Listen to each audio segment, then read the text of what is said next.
বিরতির পর স্বাগত। বর্তমানে বাম তাদের অঙ্গ সংগঠন মজবুত করতে একের পর এক কর্মসূচি, অন্যদিকে বিভিন্ন ইস্যুকে হাতিয়ার করে মাঠে ময়দানে ঝাঁপিয়ে পড়ার বিশেষ উদ্যোগ গ্রহণ করেছে। যে কোনো ইস্যুকে তারা হাতিয়ার করেই দেখা যাচ্ছে, কখনো আন্দোলন, কখনো দেখা যাচ্ছে যে বিভিন্ন পথসভার আয়োজন করে মাটি ধরে রাখার চেষ্টা করছে। তার মধ্যে আজ দেখা গেল গণ ডেপুটেশন কর্মসূচি। বন্যা পরবর্তী পরিস্থিতি নিয়ে তাদের এই গণ ডেপুটেশন ছিল। সিপিএম পূর্ব আগরতলা অঞ্চল কমিটির উদ্যোগেই এই ডেপুটেশন প্রদান করা হয়। প্রথমে মিছিল করা হয় এবং সেই মিছিলের মাধ্যমে সমস্যা সমাধানের দাবিতে আজ তারা ডেপুটেশনে সামিল হয়।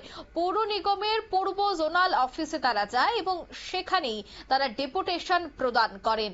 তাদের কি দাবি দাওয়া রয়েছে, কি বলছেন বাম নেতা অমল চক্রবর্তী, শোনাচ্ছি। কিন্তু সরকারটা আছে কিসের জন্য আমরা জিজ্ঞেস করতে চাই। যারা বাজার গরম করছে, ফ্লেক্স লাগাচ্ছে, সুশাসনের গল্প বলছে, ট্রিপল ইঞ্জিনের গল্প বলছে, কলসিতে নাকি দিল্লির থেকে টাকা আসে। এখন ব্যাংকের মধ্যে না কলসি দিয়ে দিল্লির থেকে টাকা আসে। যেই মন্ত্রী যায় দিল্লির মন্ত্রীর সাথে ছবি তুলে পরের দিন খবরের কাগজে সোশ্যাল মিডিয়াতে ছবি, না দিল্লির থেকে এত কোটি টাকা বরাদ্দ হয়েছে। আরে বাবা, বরাদ্দ যদি হয় টাকাগুলো যাচ্ছে কোথায়? আগরতলার ড্রেন নোংরা, আগরতলায় নর্দমায় ভর্তি। আপনি যান লেকচৌনি বাজারে, সকালবেলা গিয়েছিলাম আমি একটা কর্মসূচিতে, আপনাদের দায়িত্ব নিয়ে বলছে লেকচৌনি বাজারে হাঁটতে গেলে নাকে রুমাল ছাড়া হাঁটতে পারবেন না। মঠচৌনি বাজারে, মাছ বাজারে গেলে হাতে রুমাল ছাড়া, নাকে টিপ দেওয়া ছাড়া হাঁটতে পারবেন না। দক্ষিণ চন্দ্রপুরের বাদে দিয়ে যান আরবিয়ার দিকে, নাকে রুমাল ছাড়া হাঁটতে পারবেন না। আপনি যান চন্দ্রপুর বাজারে, রুমাল নাকে না দিলে হাঁটতে পারবেন না। গুলবাজারের কথা তো নাই বললাম, যত কম বলা যায় তত মঙ্গল।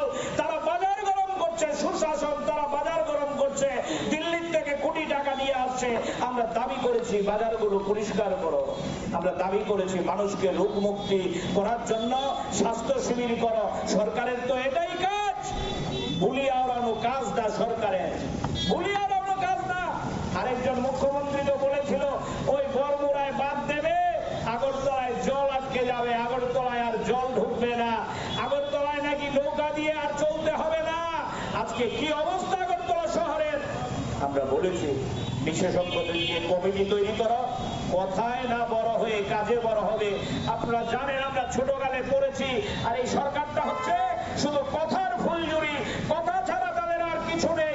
বন্যা মোকাবেলা করতে পারে না, বাজার পরিষ্কার করতে পারে না, ড্রেন পরিষ্কার করতে পারে না, গরিব মানুষকে সাহায্য করতে পারে না। এখানে আছেন দক্ষিণ চন্দ্রপুরের মানুষ, আমাদের সাথে মিছিলে হেঁটেছেন। জিজ্ঞেস করুন তাদেরকে, সাংবাদিক বন্ধুদের অনুরোধ করব, বন্যার পর তারা কাজে যেতে পারছে না। কেউ রং মিস্ত্রি, কেউ পাইপ মিস্ত্রি, কেউ রড মিস্ত্রি, কেউ দিনমজুরের কাজ করে, কেউ বাড়িতে পরিচারিকার কাজ করে। তারা বাড়ির থেকে বেরোতে পারছেন না, কাজে যেতে পারছেন না, রোজগার নেই। আমরা বলেছিলাম তাদেরকে 15 দিন তুমি টুয়েফের কাজ দাও। আমরা বলেছি তাদেরকে রেগার আওতায় আনো। আমরা বলেছি তাদেরকে রেশনের মধ্যে বিনা পয়সার সামগ্রী দাও 15 দিনের। আপনারা শুনলেন বাম নেতা অমল চক্রবর্তীর বক্তব্য। তিনি বললেন যে বন্যা পরবর্তী পরিস্থিতি ভয়াবহ হয় রাজ্যে, সে বিষয়ে সরকার নজর দিচ্ছে না।